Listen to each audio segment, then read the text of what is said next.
مسلم league نون کے پارلیمانی leader Irfan الحق صدیقی کا کہنا ہے کہ چیئرمین سینٹ صاحب آپ نے ہمارا بہت امتحان لیا، ممبران کے استحقاق کے لیے کوئی رولنگ دیتے ہیں تو پورا ایوان آپ کے ساتھ کھڑا ہے۔ پی ٹی آئی کے دونوں سینیٹرز کے پروڈکشن آرڈرز پر عمل ہونا چاہیے۔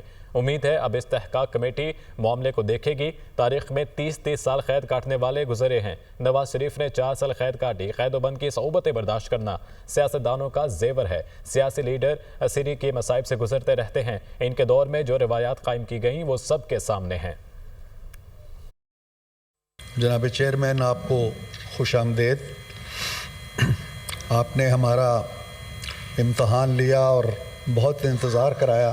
آپ اگر قواعد کے مطابق، ضوابط کے مطابق، قوانین کے مطابق ہمارے استحقاق کا تحفظ کرتے ہیں تو ہم آپ کے ساتھ ہیں۔ دونوں جو سینیٹر صاحبان ہیں ان کے لیے جو آپ نے پروڈکشن آرڈر پہلے جاری کیے، اب جاری کیے، میں نے اس سے پہلے بھی کہا تھا، ہمیں اس سے کوئی اختلاف نہیں ہے۔ یہ معاملہ دونوں سینیٹر صاحبان کا آپ نے سپرد کر دیا ہے استحقاق کمیٹی کے۔ جو سیاسی لیڈرز ہیں ہماری تاریخ کے اندر، وہ اس طرح کے مصائب سے گزرتے رہے۔